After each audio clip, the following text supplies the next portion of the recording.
Selamat Hari Sabat dan selamat bertemu kembali dalam siaran Kebaktian Hari Sabat. Tetap tenang dan bersabat di rumah.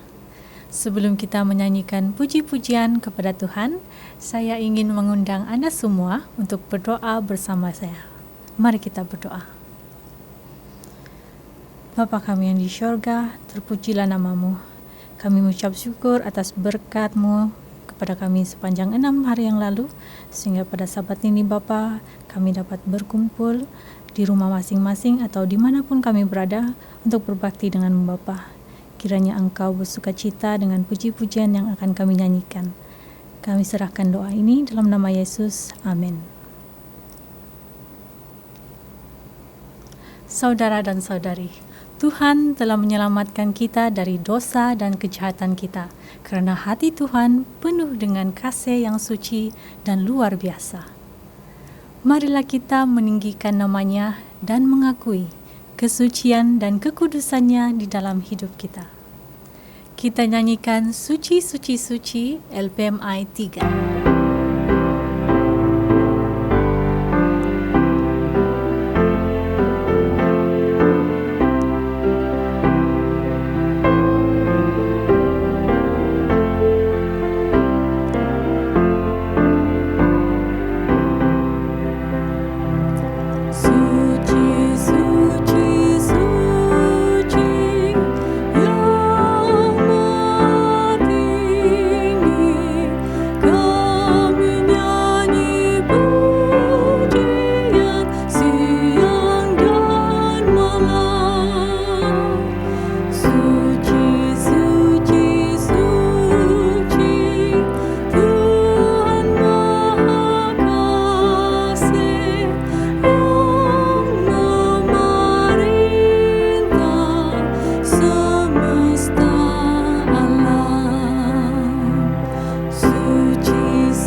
Apabila kita menyerahkan seluruh hidup kita kepada Tuhan, kita boleh mengalami damai sejahtera-Nya.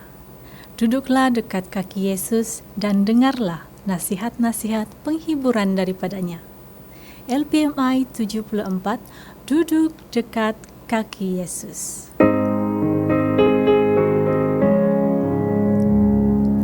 Duduk dekat kaki Yesus,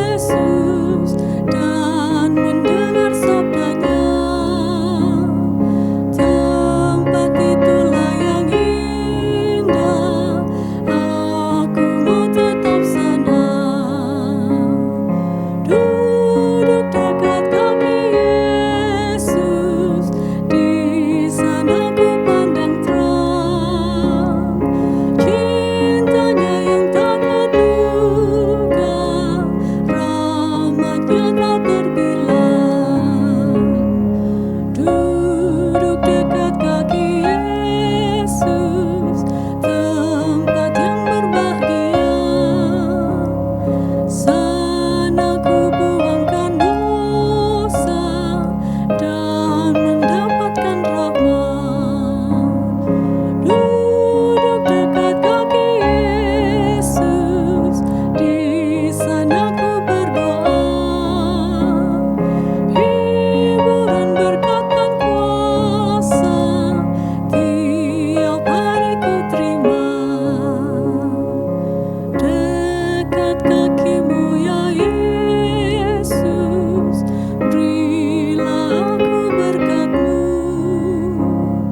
Tuhan kita layak dipuji dan disembah. Inilah masanya untuk kita memuji kerana cinta dan berkat berlimpahnya kepada kita. Marilah kita terus memujinya dengan LPMI 138, Puji pada Tuhan.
Kasih berjalan sekolah sahabat kanak-kanak yang ke-11. Ayat hafalan kita terdapat dalam Yohanes 15 ayat ke-14. Kamu adalah kawanku. Yesus membagi kita jadi kawannya. Kawan-kawan, apa kamu buat bila kamu dengar berita gembira? Kamu mencerita sama orang lain. Kamu mau bagi tahu sama adik kau, sama abang kau, sama kakak kau. Mesti kamu gembira dan cerita sama orang kan. Hari ini cerita Alkitab kita tentang seorang nelayan yang bernama Andreas. Satu hari Andreas bercakap sama Yesus. Dia tahu Yesus juru selamat yang sudah dia dengar. Andreas mau cerita kabar baik dengan satu orang. Jadi dia pergi jumpa si Petrus, saudara dia. Beberapa hari kemudian, di awal pagi, Yesus melihat Petrus dan Andreas bersama kawan-kawannya, Yakobus dan Yohanes di pantai. Sepanjang malam mereka memancing, tapi tidak ikan ditangkap. Dan pagi itu mereka mencuci dan kasih baik jaring ikan mereka sebab dorang mengguna nanti malam. Semua orang tahu waktu malam good untuk tangkap ikan. Orang mula datang dan datang di pantai untuk jumpa Yesus. Yesus melihat perahu yang ada di sana dan dia pilih satu perahu dan naik sebab dia boleh pergi dekat dengan pantai dan semua orang boleh dengar dia. Yesus bercakap derajat dengan orang-orang itu. Terus dia tengok Petrus, lemparlah jala kamu jauh dan tangkaplah ikan. Yesus bilang. Petrus terkejut. Tuhan, kita sudah tangkap ikan satu malam. Tidak satu ekor lagi kami dapat. Tapi kalau Tuhan mau kami buat macam itu, jadi kami buang. Petrus dan saudaranya Andreas tarik jaring-jaring dorang dan mereka tahu waktu siang tidak baik tangkap ikan. Tapi tetap dorang pergi taruh jaring-jaring dorang dalam air. Tiba-tiba dorang punya jaring-jaring sudah terisi. Banyak lagi tuh ikan. Nak dapat kira jaring-jaring dorang sangat berat. Sebab banyak isi ikan. Terus Petrus dan Andreas panggil Yakobus dan Yohanes tolong dorang.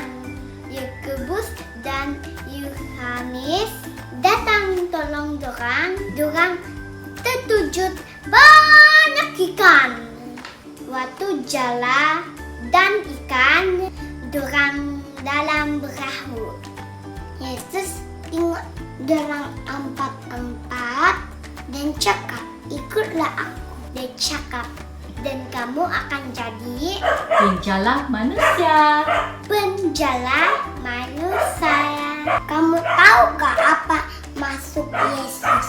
Maksud Yesus, dorang akan tolong dia bagi tahu semua orang tentang kasih Allah supaya semua orang ikut Allah. Petrus, Andreas, Yakobus, dan Yohanes mau tolong Yesus. Dorang bagi tahu semua tentang Yesus sama orang lain, tentang Yesus luar biasa dan buat banyak luar biasa. Dorang kasih tinggal perahu ikan dan jaring-jaring dorang dan semua ikan dorang dan dorang pergi tolong Yesus. Petrus, Andreas, Yakobus, Yohanes jadi penolong spesial istimewa Yesus. Sepanjang hidup mereka bagi tahu orang lain tentang Yesus dan kasihnya. Kawan-kawan, kita pun kawan istimewa Yesus. Kita dapat jadi penolong Yesus.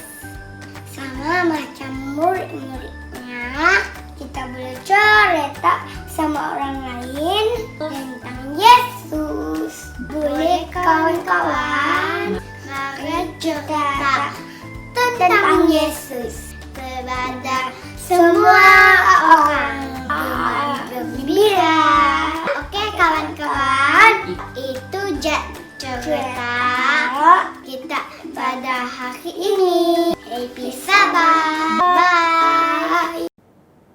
Shalom, ketemu sekali lagi di dalam sorotan pelajaran Sekolah Sabat bagi dewasa. Dan Sekolah Sabat kita sudah sampai di suku tahun yang kedua.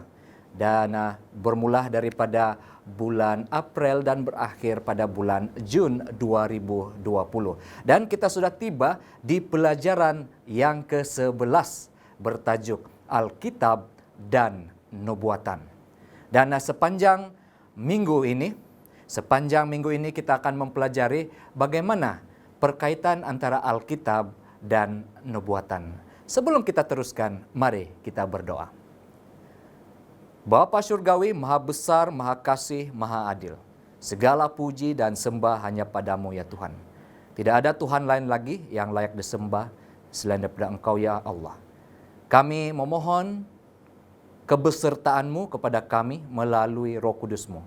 Sehingga hikmat, kebijaksanaan, pengertian menyertai kami sepanjang pembelajaran Sekolah Sabat pada saat ini. Terima kasih karena mendengarkan kami.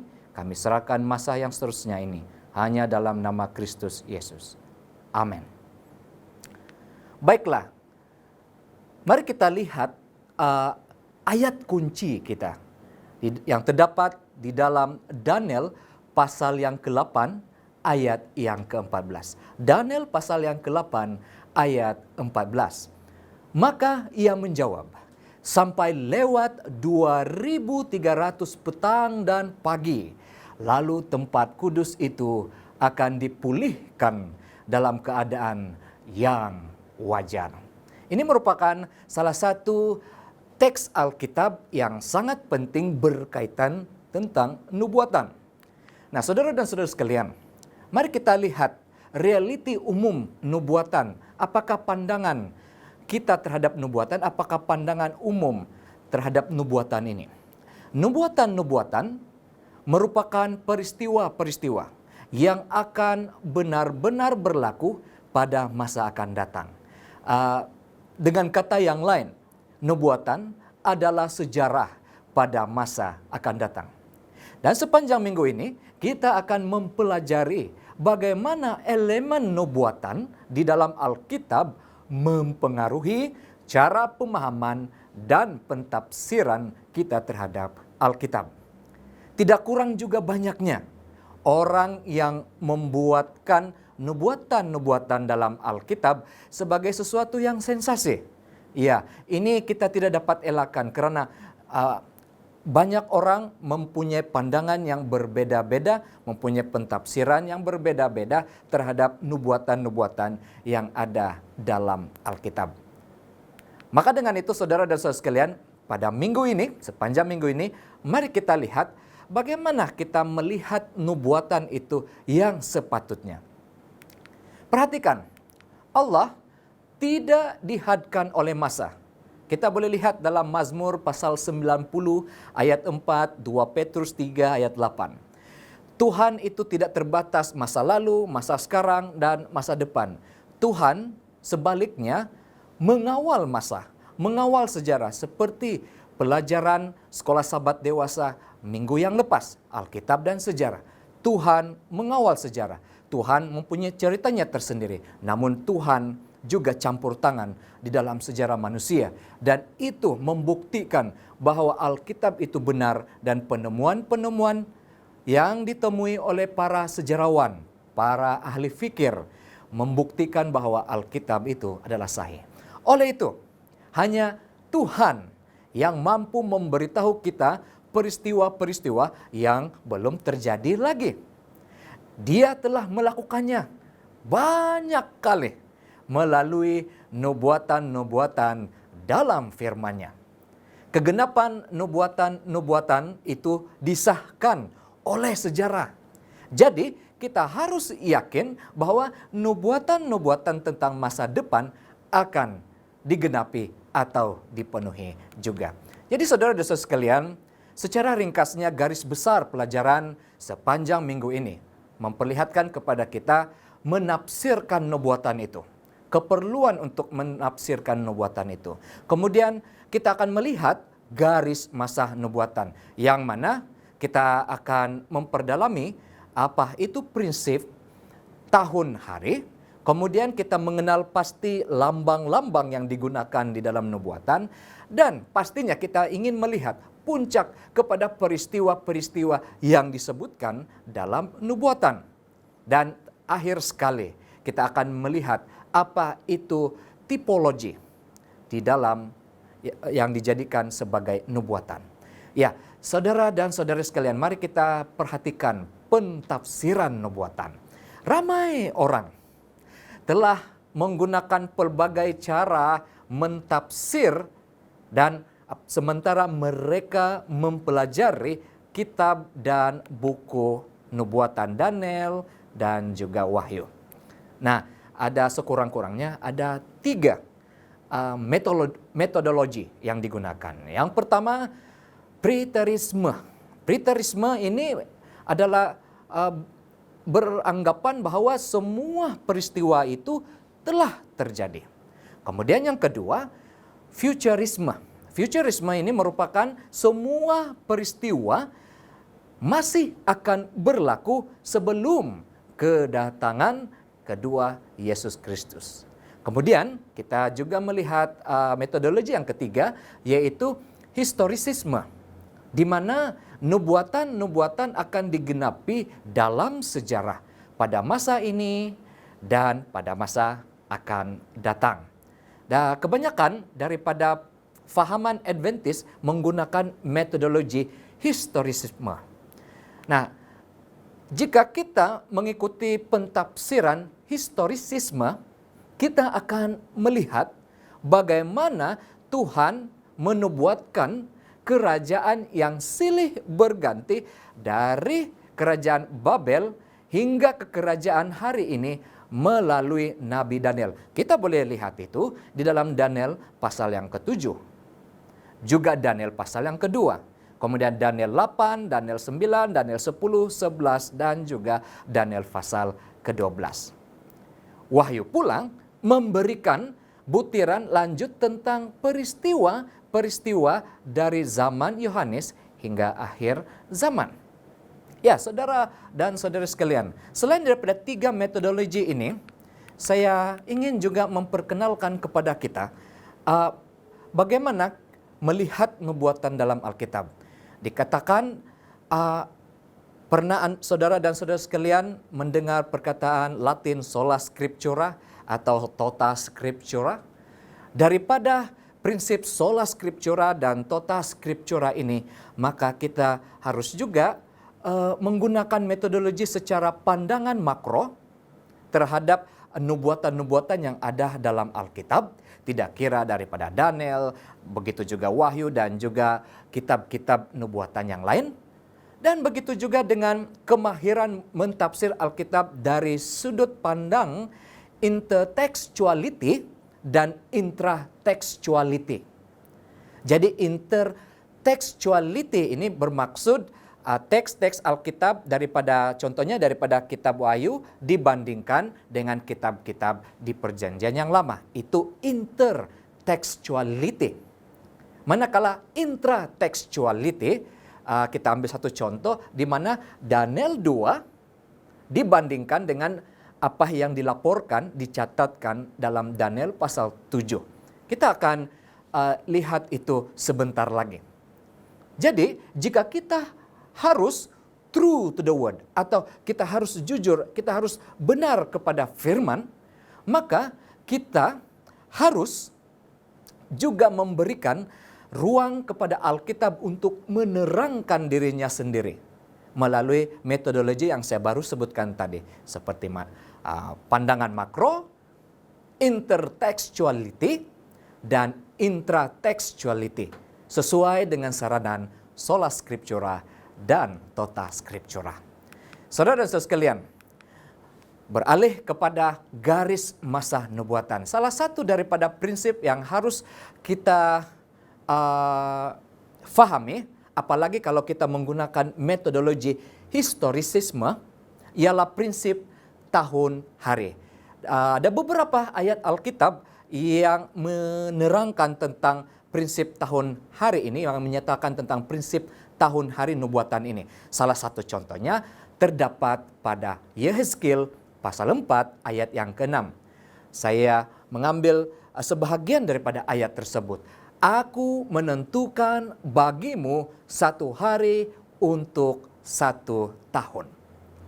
Jadi, prinsip tahun hari dapat ditemui daripada ayat yang baru dibacakan sebentar tadi. Begitu juga dengan teks-teks Alkitab yang lain.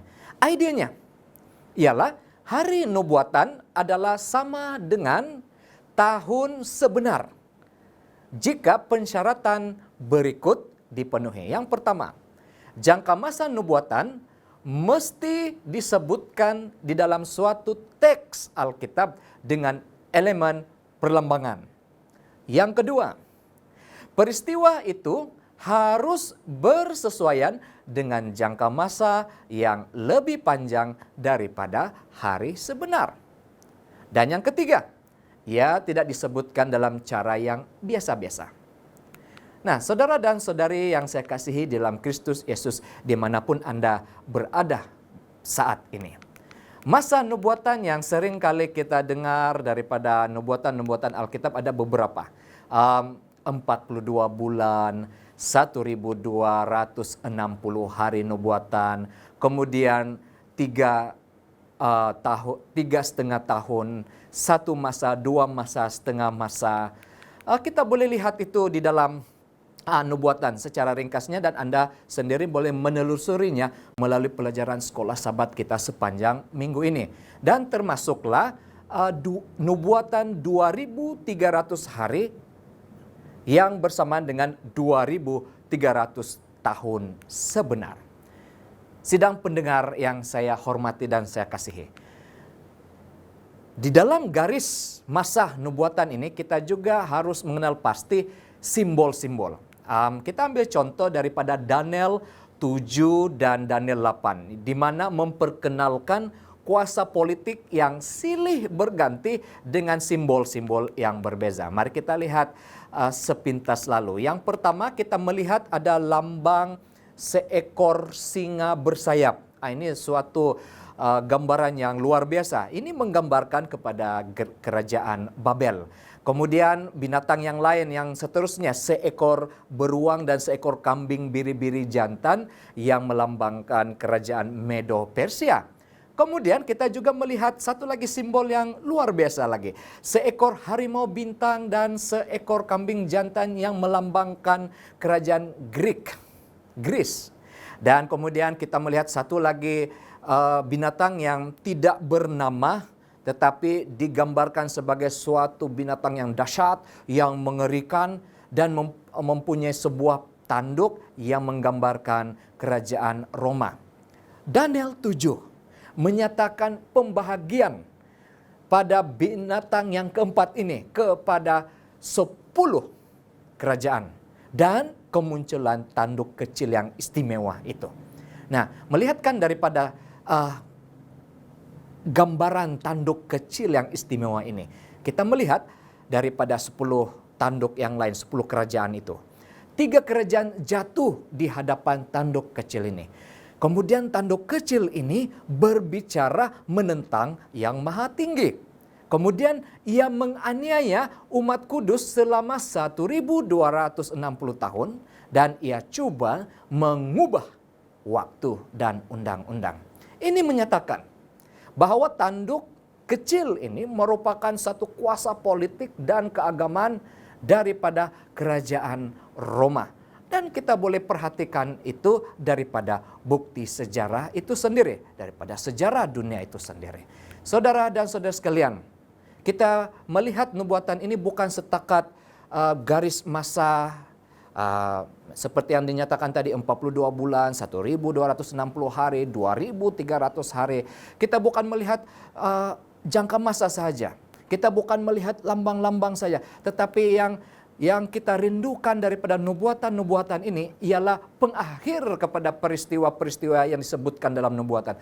Puncak daripada peristiwa-peristiwa yang disebutkan dalam nubuatan. Seperti yang mana yang dinyatakan dalam ayat kunci kita yang harus kita hafal. Daniel 8 ayat 14. Maka ia menjawab, sampai lewat 2300 petang dan pagi.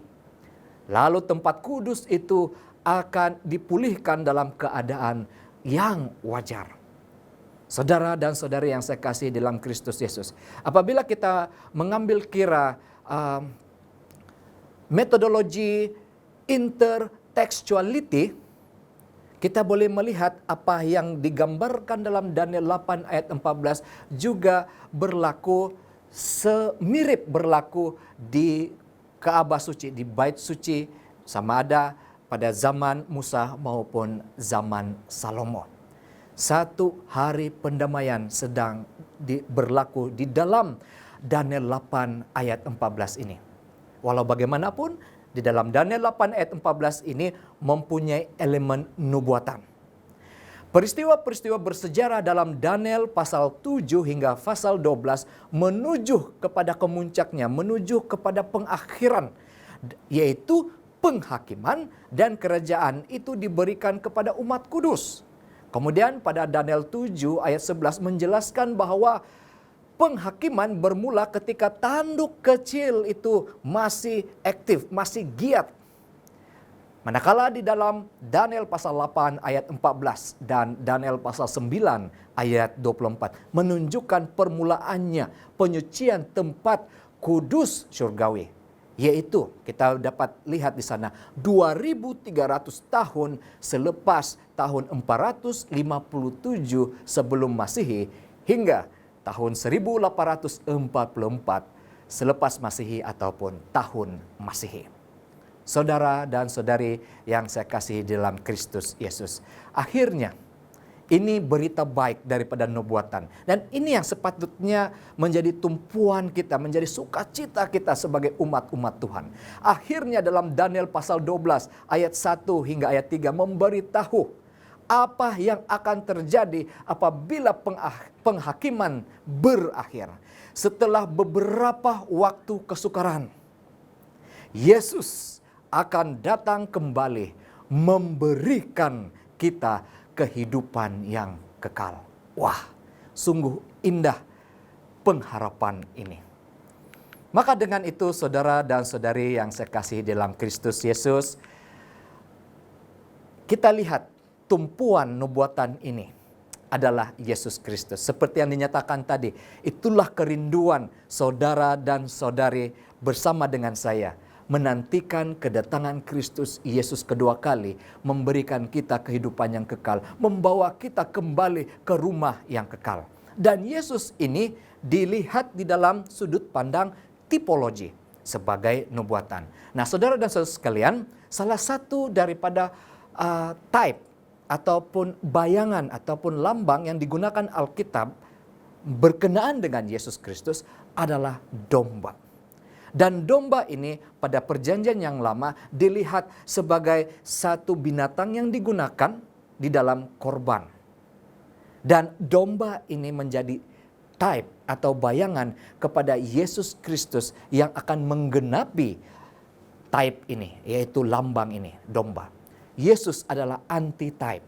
Yesus adalah kegenapan kepada type domba yang ada di perjanjian yang lama. Bahkan domba ataupun perlambangan domba ini juga masih digunakan dalam tulisan nubuatan Wahyu. Dan salah satu daripada ayat Alkitab yang terdapat dalam kitab Wahyu yang betul-betul memberikan saya satu pengharapan, motivasi dan semangat untuk tetap berdiri sebagai umat Tuhan adalah apabila kita lihat di dalam Daniel pasal 7. Di mana umat kudus Tuhan, the great multitude, orang yang ramai itu akan bersorak-sorai, akan menyanyikan puji-pujian dan bersama-sama dengan gembala itu, bersama-sama dengan domba itu, yaitu Yesus Kristus. Dan domba itu akan memimpin umat-umat kudus Tuhan. Itulah kerinduan saya secara pribadi. Bagaimana dengan Anda, saudara dan saudara sekalian? Bagi saya secara pribadi, apabila melihatkan sepanjang pelajaran minggu ini, saya tidak terlalu menekankan kepada garis masa ataupun perlambangan-perlambangan. Tetapi yang lebih penting dari segala sesuatu yang kita pelajari, teknikal daripada nubuatan itu adalah Yesus Kristus. Maka dengan itu pada saat ini, saya ingin mengambil kesempatan untuk membawa saudara dan saudara sekalian dalam satu komitmen. Ada 3 pertanyaan yang ingin saya tanyakan kepada saudara dan saudara sekalian. Dan Anda boleh meresponnya. Anda boleh memberikan maklum balas itu dengan komitmen di dalam hati saudara dan saudara sekalian pada saat ini. Yang pertama, adakah Anda ingin menerima Alkitab sebagai tulisan yang diilhami oleh Tuhan melalui Roh Kudus, khususnya berkenaan elemen dan tulisan nubuatan yang menjadikannya sebagai sesuatu yang pasti digenapi, seperti mana nubuatan-nubuatan yang lalu yang telah digenapi dan dibuktikan oleh sejarah? Pertanyaan yang seterusnya, oleh karena sudah ada nubuatan-nubuatan dalam Alkitab yang telah digenapi, adakah Anda yakin bahwa nubuatan-nubuatan yang belum lagi digenapi akan digenapi pada masa akan datang? Dan yang terakhir, adakah saudara dan saudari sidang penonton dimanapun Anda berada pada saat ini ingin, mahu menghidupkan pengharapan yang Anda temui dalam nubuatan-nubuatan Alkitab, termasuk puncak peristiwa-peristiwa nubuatan-nubuatan Alkitab di dalam kehidupan Anda, sementara mengalami perjalanan rohani bersama-sama Yesus Kristus setiap hari. Dan Anda ingin mengongsikan message utama Kristus Yesus yang benar dalam nubuatan-nubuatan tersebut kepada orang lain? Saya mengharap saudara dan saudara sekalian mengatakan, ya, saya mau. Ya, saya ingin berkomitmen untuk melakukannya. Untuk itu, saya senang untuk membawa kita di dalam doa. Maha besar, Maha kasih, Maha adil. Terima kasih Tuhan, di kesempatan ini kami mendapat ruang dan waktu untuk mempelajari Alkitab melalui pelajaran sekolah Sabat dewasa ini. Tuhan, terima kasih karena pelajaran yang ke-11 yang bertajuk Alkitab dan Nubuatan menunjukkan kepada kami ada pengharapan dalam Yesus Kristus. Yesus Kristus adalah pemenangnya. Yesus Kristus adalah Raja. Yesus Kristus adalah domba yang memimpin umat-umat kudus yang percaya dan menyerahkan diri kepada Kristus Yesus. Dan kami ingin merespon pelajaran ini dengan komitmen, dan kami sudah berkomitmen dengan 3 pertanyaan sebentar tadi, dan kiranya Roh Kudus Tuhan memberkati kami, melindungi kami, dan memimpin kami sementara melaksanakan komitmen-komitmen kami sebentar tadi dengan kekuatan Roh Kudus-Mu Tuhan. Terima kasih Tuhan karena Engkau mendengarkan kami, sebab hamba-Mu ini berdoa di dalam nama Kristus Yesus, Tuhan dan Juru Selamat kami semua. Amin. Selamat Hari Sabat para anggota Seventh Day Adventist sekalian. Saat ini kita akan mendengarkan bacaan persembahan, dan bacaan persembahan kita pada Sabat ini bertajuk Makna Mengembalikan Persepuluhan. Mengembalikan persepuluhan merupakan petunjuk penting kepada kehidupan kerohanian. Setelah mengkaji amalan mengembalikan persepuluhan di 5 Conference Advent di 5 benua, Rob McLever, seorang pengkaji Australia, menyimpulkan bahwa pengembalian persepuluhan berkait rapat dengan 5 package orang Advent. Package kerohanian anggota Advent adalah yang pertama, pendalaman Alkitab setiap hari. Yang kedua, masa berdoa setiap hari. Yang ketiga, kebaktian pembukaan dan penutupan Sabat. Yang keempat, mempelajari pelajaran sekolah Sabat dengan teratur dan tetap. Yang kelima, menghadiri kelas sekolah Sabat. Jelas bahwa amalan-amalan ini termasuklah pengembalian persepuluhan, bekerja bersama untuk memperdalamkan kepercayaan kepada Tuhan, selain dari meningkatkan perhubungan dengannya. Jika salah satu dari amalan ini diabaikan, ia akan memberi kesan kepada amalan kita yang lain, yang mungkin menunjukkan proses hubungan yang putus, serta menyebabkan seseorang berada dalam risiko kegagalan dalam kerohanian dan akhirnya akan murtad. Salah satu tanda khas pertama ketika seseorang mulai kehilangan kepercayaan kepada Tuhan adalah apabila dia mulai berhenti untuk mengembalikan persepuluhan. Mereka mungkin berpikir jika tidak ada Tuhan di sorga, Alkitab tidak boleh dipercayai, atau jika Tuhan itu lemah, tidak mampu memenuhi janjinya dan menjaga saya harus menjaga diri saya sendiri. Lalu, mengapa saya harus memberi uang kepada orang lain? Namun, bagi kebanyakan anggota Advent, mengembalikan persepuluhan merupakan satu amalan yang sentiasa mengingatkan mereka bahwa ada Tuhan di sorga dan firman-Nya masih terpahat, dan bahwa pendapatan mereka tidak dianggap sesuatu yang remeh. Sebaliknya dilihat sebagai sebahagian daripada berkat-Nya. Ia merupakan peringatan secara tetap bahwa Tuhan mempunyai kuasa ke atas peristiwa-peristiwa kehidupan. Bahwa Tuhan adalah pencipta, pembekal, penebus, dan bahwa Tuhan berupaya melakukan lebih daripada apa yang kita minta atau apa yang kita pikirkan. Jadi rayuan kita pada Sabat ini adalah, pernahkah kamu berpikir bahwa pola pemberian persepuluhan kamu mencerminkan hubungan kamu dengan Tuhan dan kepercayaanmu terhadap firman-Nya? Dia mengundang kamu untuk mengaplikasikan kepercayaanmu kepadanya dengan memberi persepuluhan dari segala yang Dia berikan kepadamu. Kecaplah dan lihatlah betapa baiknya Tuhan itu. Berbahagialah orang yang berlindung padanya, di dalam Mazmur 34 ayat 8. Jadi sampai situ saja bacaan persembahan kita pada Sabat ini. Jadi saat ini kita akan meminta ahli keluarga untuk memungut persembahan. Mari kita berdoa. Tuhan Maha Besar Allah Bapa kami yang bersemayam di dalam kerajaan syurga. Terima kasih Tuhan sebab Engkau sentiasa ada berserta kami dan Engkau sentiasa melindungi kami dari segala apapun. Terima kasih Tuhan sebab Engkau sudah memberkati segala persembahan dan persepuluhan yang sudah kami berikan kepadamu, dan Engkau sudah mengiyakannya di dalam nama-Mu Yesus Tuhan Kristus yang sudah menjadi juru selamat dan penebus kami semua. Terima kasih Tuhan. Amin. Selamat pagi dan selamat hari Sabat. Sebelum kita mendengar pelajaran daripada saudari yang sudah bersedia, saya akan memimpin kita semua di dalam doa. Mari kita berdoa. Tuhan Allah Bapa kami yang bersemayam di dalam kerajaan syurga, selamat pagi dan selamat hari Sabat Bapa. Saat ini kami datang di hadapan-Mu dengan pujian dan syukur karena penjagaan dan berkat-berkat yang sudah Engkau limpahkan sepanjang 6 hari yang lalu. Terlebih dulu pada pagi ini Bapa, dengan penuh kerendahan hati, kami mau mengakui segala kelemahan dan keberdosaan kami di hadapan-Mu pada saat ini. Kami akui segala dosa dan segala perlanggaran, serta segala perlakuan-perlakuan kami yang tidak sesuai dengan kehendak-Mu.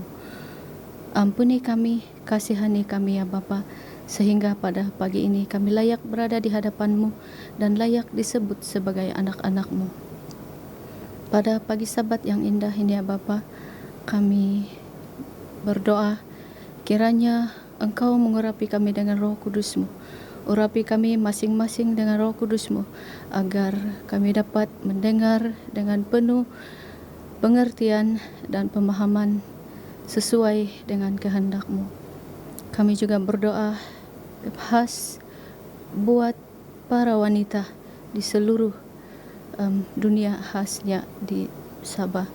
Kiranya Engkau berkati setiap wanita, para ibu-ibu, agar dapat terus mendidik anak-anak di samping melayani keluarga, juga di dalam menjalankan pelayanan untuk membantu pekerjaan-Mu di dalam dunia. Pada pagi ini Bapa, kami juga berdoa kiranya Engkau memberkati hamba-Mu yang sudah bersedia agar dia dapat berkata-kata sesuai dengan kehendak-Mu. Biarlah Roh-Mu yang berbicara bagi dia ya Bapa, agar setiap yang mendengar dapat diangkat, jiwa mereka terangkat lebih dekat kepadamu, dan kami terus menjadi hamba-hamba-Mu yang taat dan setia di dalam Engkau. Terima kasih Bapa, Engkau sudah mendengar dan menjawab doa ini, dan biarlah segala kehendak-Mu yang terjadi. Dan karena semuanya ini Bapa, kami minta dan serahkan hanya di dalam nama anak-Mu Yesus yang indah, Juru Selamat dan Penebus kami. Amin. Selamat Hari Sabat kepada saudara dan saudari dalam Kristus. Bacaan ayat inti khotbah terdapat di dalam Alkitab 2 Korintus 5 ayat 14. Sebab kasih Kristus yang menguasai kami, karena kami telah mengerti bahwa jika satu orang sudah mati untuk semua orang, maka mereka semua sudah mati. Bacaan ayat inti seterusnya terdapat di dalam 1 Yohanes 4 ayat 7 hingga 12. Ayat 7, Saudara-saudaraku yang kekasih, marilah kita saling mengasihi, sebab kasih itu berasal dari Allah, dan setiap orang yang mengasihi lahir dari Allah dan mengenal Allah. Ayat 8, barang siapa tidak mengasihi, ia tidak mengenal Allah, sebab Allah adalah kasih. Ayat 9, dalam hal inilah kasih Allah dinyatakan di tengah-tengah kita, yaitu bahwa Allah telah mengutus anaknya yang tunggal ke dalam dunia supaya kita hidup olehnya. Ayat 10, inilah kasih itu, bukan kita yang telah mengasihi Allah, tetapi Allah yang telah mengasihi kita dan yang telah mengutus anaknya sebagai pendamaian bagi dosa-dosa kita. Ayat 11, saudara-saudaraku yang kekasih, jikalau Allah sedemikian mengasihi kita, maka haruslah kita juga saling mengasihi. Ayat yang terakhir, ayat 12, tidak ada seorang pun yang pernah melihat Allah. Jika kita saling mengasihi, Allah tetap di dalam kita dan kasih-Nya sempurna di dalam kita. Amin. Tuhan memberkati.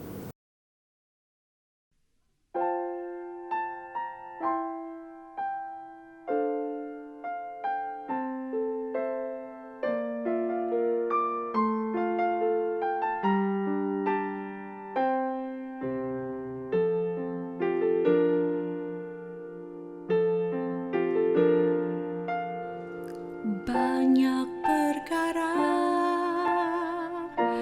yang tak dapat ku mengerti, mengapakah harus terjadi di dalam kehidupan ini. Satu perkara yang ku simpan dalam hati, tiada satu pun yang terjadi tanpa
persoalan yang kita hadapi tak akan pernah ditinggalkannya.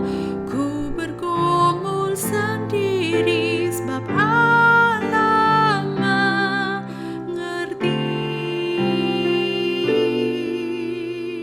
Sebab Allah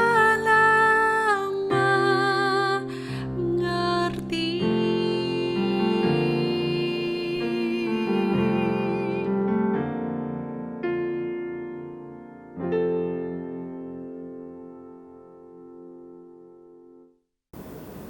Selamat Hari Sabat saudara-saudari sekalian. Hari ini adalah Hari Penekanan Pelayanan Wanita Sedunia.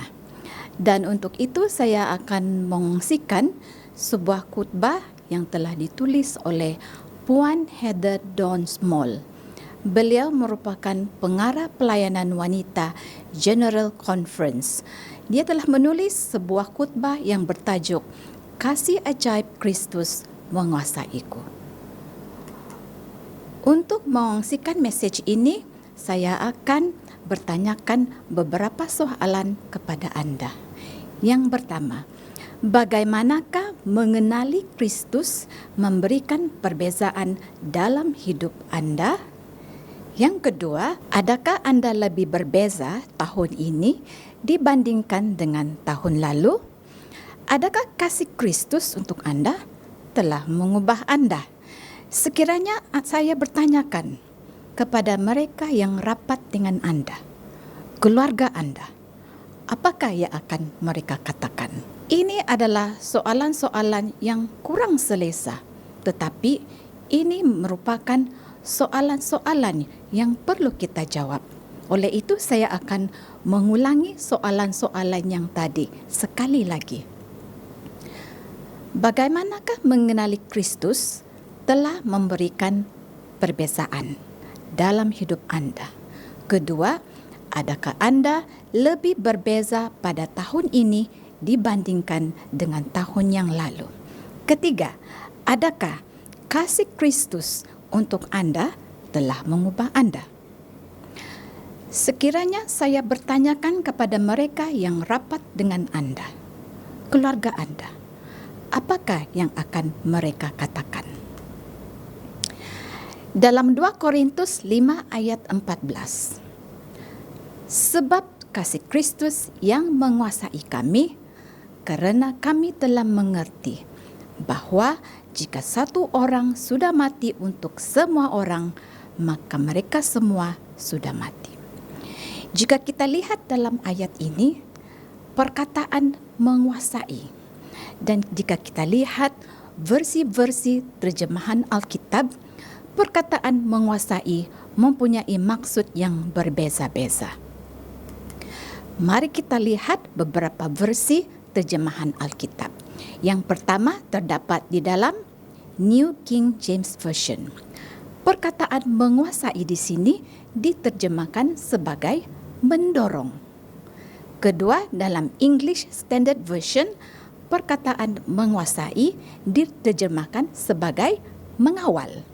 Ketiga, dalam Amplified Version, perkataan menguasai itu diterjemahkan sebagai mengawal, menggesa, mendesak atau mendorong. Dan dalam versi The Message, perkataan menguasai ini kurang lebih sama, itu sama, menguasai. Saudara-saudari, perkataan menguasai adalah kata-kata yang kuat. Perkataan yang kuat mempunyai maksud yang kuat. Untuk itu, mari kita dengar sebuah cerita mengenai seorang wanita yang bernama Susan. Susan berumur 34 tahun. Tetapi disebabkan oleh diagnosa perubatan yang silap, dia telah menjadi buta. Keadaan ini telah menyebabkan dia tertekan, merasa sedih, dan suaminya yang bernama Mark itu memahami keadaan dia untuk mengatasi keadaan Susan yang sudah buta. Lalu setiap hari untuk pergi ke tempat pekerjaan Susan, suaminya akan menghantar dia ke tempat pekerjaan setiap hari.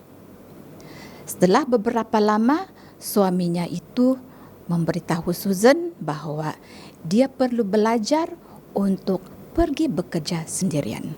Apakah respon Susan? Respon Susan adalah dia sangat marah dengan suaminya.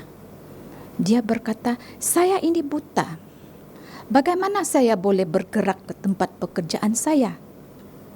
Saya merasakan bahwa kamu telah meninggalkan saya." Namun suaminya bersabar dan mengajar dia bagaimana untuk pergi ke tempat pekerjaannya. Dan juga mengajar dia untuk bersahabat dengan pemandu bas itu. Jadi pada suatu hari, pada hari Isnin, Susan telah mula untuk berjalan sendirian ke tempat pekerjaannya. Dia menaiki bas, kemudian selepas itu, bila sampai ke tempat itu, dia membayar tambang bas, melintasi jalan raya, lalu dia memasuki bangunan pejabatnya. Jadi begitulah setiap hari yang dia lakukan.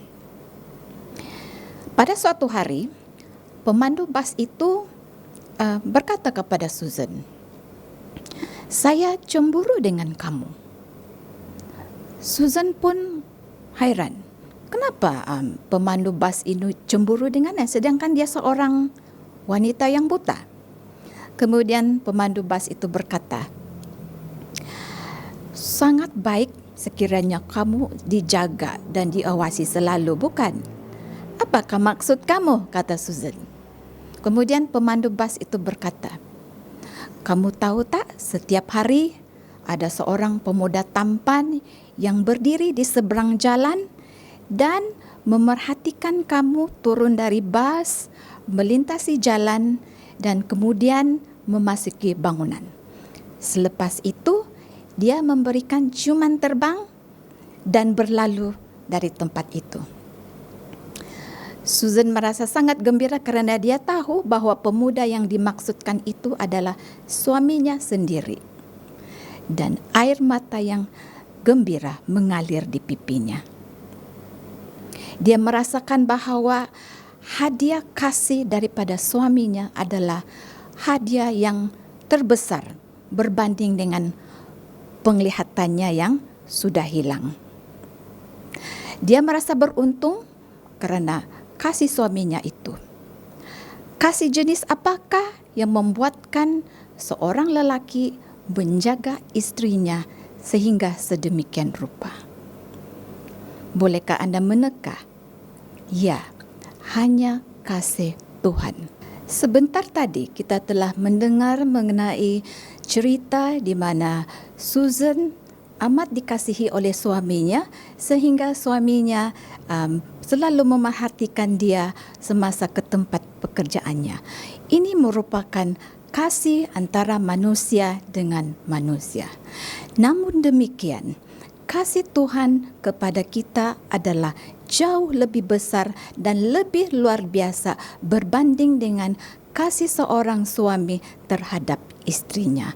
Itulah kasih yang ajaib, di mana Tuhan telah mengutus anaknya yang tunggal untuk datang ke dunia ini untuk menyelamatkan umat manusia untuk mendapatkan hidup yang kekal. Mari kita baca satu lagi ayat di dalam 1 Yohanes 4 ayat 7 hingga 12.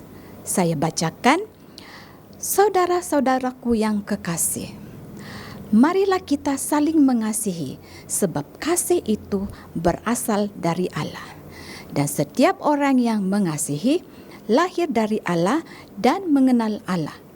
Barang siapa yang tidak mengasihi, ia tidak mengenal Allah, sebab Allah adalah kasih. Dalam hal inilah kasih Allah dinyatakan di tengah-tengah kita, yaitu bahwa Allah telah mengutus anaknya yang tunggal ke dalam dunia supaya kita hidup olehnya." Ayat seterusnya, "Inilah kasih itu, bukan kita yang telah mengasihi Allah, tetapi Allah yang telah mengasihi kita, yang telah mengutus anaknya sebagai pendamaian bagi dosa-dosa kita. Saudara-saudaraku yang kekasih, jikalau Allah yang sedemikian mengasihi kita, maka haruslah kita juga saling mengasihi. Tidak ada seorang pun yang pernah melihat Allah. Jika kita saling mengasihi, Allah tetap di dalam kita dan kasih-Nya sempurna di dalam kita. Moto untuk pelayanan wanita adalah sentuhi hati, jangkau duniaku. Perkataan sentuhi adalah supaya kita menyentuh kehidupan orang lain di sebalik kehidupan kita yang sibuk dan penuh segala cabaran. Tetapi sekiranya kita berada di dalam Yesus, kita dapat menyentuh kehidupan orang lain. Dalam 1 Korintus 13, ayat ini menggambarkan mengenai kasih yang sejati. Di antara kata-kata yang ada di ayat ini adalah kasih itu sabar, kasih itu murah hati, kasih itu tidak cemburu, kasih itu menutupi segala sesuatu, kasih itu tidak pernah gagal. Mungkin ada di antara Anda yang bertanya dan merasa heran, adakah kasih seperti itu di dunia ini? Adakah orang yang dapat mengasihi orang lain seperti ini? Kasih seperti ini berasal dari Tuhan. Sekiranya kita berada di dalam Tuhan, kita juga dapat mengasihi seperti ini. Di dalam Yeremia 31 ayat 3, ayat ini berkata, Aku mengasihi engkau dengan kasih yang kekal, sebab itu aku melanjutkan kasih setiamu kepadamu. Ayat-ayat tadi menggambarkan mengenai kasih Tuhan untuk kita. Bagaimana pula kasih kita untuk Tuhan? Di dalam ayat 1 Yohanes 4, Yohanes berterus terang mengenai penulisannya dalam ayat ini. Dalam ayat 7, dia menasihatkan kita supaya saling mengasihi, dan dia juga menerangkan bahwa keupayaan untuk mengasihi seperti Tuhan adalah datangnya dengan mengenali Tuhan. Dia sekali lagi menyatakannya dalam bentuk negatif di ayat 8, agar kita peduli. Barang siapa tidak mengasihi, dia tidak mengenal Allah. Mungkin di tempat pekerjaan kita ataupun di gereja kita, kita setiap minggu kita akan memberikan persembahan. Setiap bulan kita mengembalikan perpuluhan, atau kita juga mungkin mempunyai bakat seperti bakat menyanyi, memainkan alat-alat musik. Tetapi semuanya itu sia-sia sahaja sekiranya kita tidak mempunyai kasih. Pada saat ini saya ingin mengundang Anda untuk sejujurnya menilai diri Anda masing-masing dan menjemput Tuhan untuk masuk ke dalam hati kita untuk mengubah diri kita. Apakah bukti bahwa Tuhan amat mengasihi kita? Jika kita baca dalam ayat Yohanes 3 ayat 16.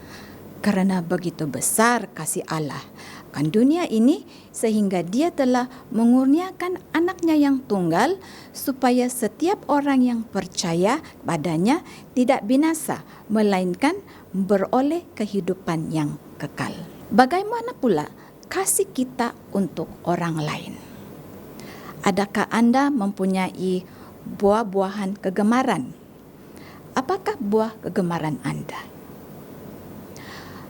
Mungkin ada di antara Anda yang suka memakan buah langsat, ataupun buah manggis, ataupun buah mangga yang manis, bukan? Di antara buah-buahan yang ada di Asia Tenggara ini adalah buah durian. Adakah Anda suka makan buah durian? Ramai orang yang suka makan durian sebab rasanya yang manis, berlemak, dan berkrim. bukan? Tetapi bukan semua orang menggemari buah ini disebabkan oleh baunya mungkin kurang senang. Oleh itu hotel-hotel ataupun sebelum menaiki kapal terbang, kita tidak dibenarkan untuk membawa buah ini disebabkan oleh baunya yang mungkin kurang baik untuk setengah-setengah orang. Mungkin ada di antara orang-orang di sekeliling kita juga adalah seperti buah durian ini, di mana bagi kita mereka adalah orang-orang yang mempunyai sikap yang menyenangkan. Berbanding dengan mungkin teman-teman kita yang lain yang kita gambarkan seperti buah mangga yang manis. Itu amat disenangi bila berada di sekeliling kita. Sekiranya kita mengenali orang-orang yang kita gambarkan seperti durian ini dengan lebih dekat, kita akan mendapati bahawa mereka mempunyai banyak sikap yang baik. Pengaruh kita terhadap mereka boleh melembutkan hati orang-orang seperti ini. Oleh itu, apakah doa harian kita? Adakah supaya Tuhan mengubah orang lain? Atau adakah Tuhan, ubahlah aku? Apabila orang lain melihat kita, adakah mereka melihat kasih yang mengagumkan mereka? Adakah mereka melihat Yesus? Mereka seharusnya melihat kasih yang mendorong, menggesa, mengawal dan menguasai kita untuk mengasihi mereka, sama ada mereka itu mangga atau durian. Dalam 2 Korintus 5 ayat 17, Rasul Paulus menulis, "Jadi siapa yang ada di dalam Kristus, ia adalah ciptaan baru. Yang lama sudah berlalu, sesungguhnya yang baru sudah datang." Apakah yang dikatakan dengan perubahan ini, ciptaan baru? Adakah rupa kita akan berubah? Kedua-duanya akan berubah, yaitu secara dalaman dan juga secara luaran. Secara dalamannya, hati dan pikiran kita akan berubah. Sekiranya hati dan pikiran kita sudah berubah, ia akan memancarkannya secara luaran. Secara luarannya akan terpancar sikap kita yang sudah berubah berbanding dengan sikap kita yang dahulu. Dengan itu terpancarlah kegembiraan di dalam wajah kita. Tabiat lama kita berubah.